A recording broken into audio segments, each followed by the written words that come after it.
네, 뉴욕에서 나고 자란 트럼프 대통령의 취임을 앞두고 고향인 뉴욕에서는 환영과 우려가 교차하고 있습니다. 월가는 첫 행정명령에 관세와 에너지, 가상화폐 등 경제에 큰 영향을 미칠 사안이 포함될지도 주목하고 있습니다. 뉴욕 특파원 연결합니다. 이승윤 특파원. 네, 트럼프 일가의 본거지인 뉴욕 트럼프 타워에 나와 있습니다. 네, 트럼프의 사업과 정치에 있어 심장부 역할을 해왔던 뉴욕 트럼프 타워의 분위기는 어떻습니까? 네, 이 트럼프 타워는 사실 이 뉴욕에서 나고 자란 트럼프가 처음 사업을 시작한 게 바로 이 트럼프 타워입니다. 이 트럼프 사업 프로젝트를 시작으로 해서 그다음부터 계속 부동산 사업이 승승장구하면서 사업가로서 정치가로서 성장해왔는데 바로 그 본거지가 이곳 트럼프 타워입니다. 오늘 그리고 트럼프 타워 앞에 많은 지지자들이 모여서 응원을 하는데 제가 사실 여기 나와서 중계를 전해드렸었습니다만 그때보다 훨씬 더 분위기가 열띤 것 같습니다. 트럼프는 26대 테오도르 루즈벨트와 함께 뉴욕이 배출한 대통령입니다. 그래서 이 뉴욕 시민들의 자긍심과 긍지는 정말 남다릅니다. 다만 트럼프의 이민과 에너지 관련 공약은 좀 과격하다는 의견도 있어서 뉴욕 분위기는 말 그대로 기대 반 우려 반입니다. 네, 뉴욕에서 소식 듣고 왔는데 도널드 트럼프의 백악관 재입성에 유럽도 긴장을 하고 있습니다. 네, 트럼프는 우크라이나 종전을 압박할 것으로 보이고 유럽의 안보와 동맹 관계에도 적잖은 변화를 가져올 수 있다는 관측이 나오는데요. 이번에는 런던 연결해 보겠습니다. 조수연 특파원. 네, 런던입니다. 네, 트럼프 당선인의 취임을 앞두고 있습니다. 유럽의 분위기는 어떻습니까? 네, 트럼프 정부 2기 출범은 유럽에서도 큰 이슈입니다. 유럽 각국 시민들은 트럼프 정부 1기 시절처럼 이번에도 논란과 또 갈등이 많을지 그리고 트럼프 당선인이 우크라이나 전쟁 해법을 도출할 수 있을지 관심을 보였는데요. 잠시 들어보시겠습니다. I hope that it speeds up the end of the war, like lots of other people. If he can do that, good. In the long term, I wouldn't trust him at all, and I think I'm really fearful for what's going to happen, to be honest. 네, 다시 뉴욕으로 가보겠습니다. 월가에선 트럼프의 취임으로 친기업 환경이 조성될 것이란 기대감이 크다고요. 네, 그렇습니다. 오늘이 사실 연방 공휴일인 마틴 루터 킹 데이입니다. 그래서 뉴욕 증시와 채권 시장은 쉽니다만 월가에서는 앞으로 친기업 환경이 마련될 것이다. 특히 규제 완화 등이 통해서 앞으로 시장이 더 활성화되지 않겠느냐 하는 기대감이 커지고 있는 상황입니다. 실제로 직전 거래일에 별다른 주요 경기 지표나 이벤트가 없었는데도 뉴욕 증시의 3대 지수는 모두 상승세로 마감할 정도로 기대감이 큰 상황입니다. 경제 전문가 얘기를 들어보시겠습니다.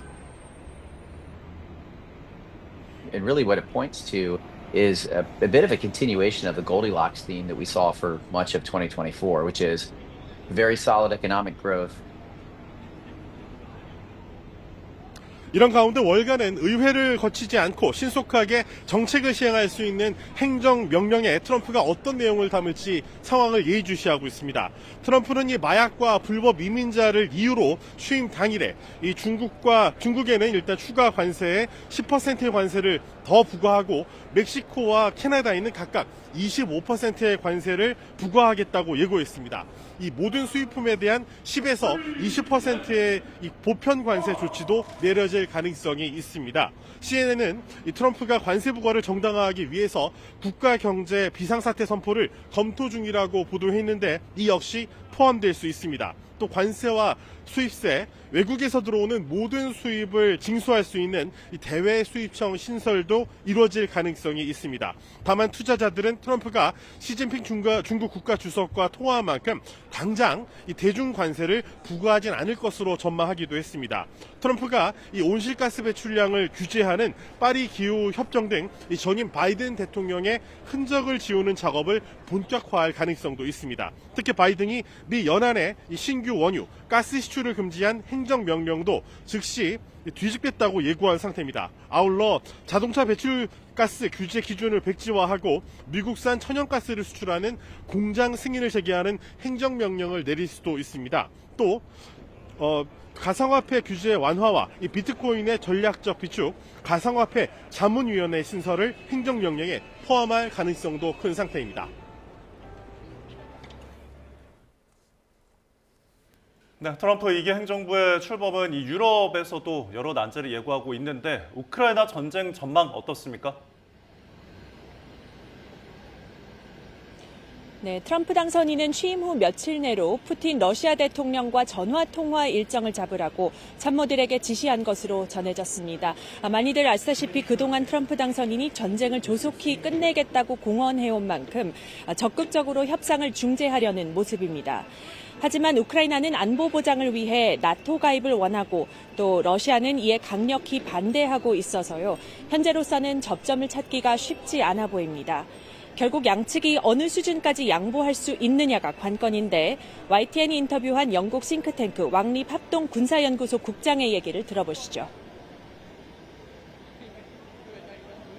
Which might look more like a traditional United Nations peacekeeping presence, and then increase support to Ukraine from the Euro-Atlantic community, probably short of NATO membership.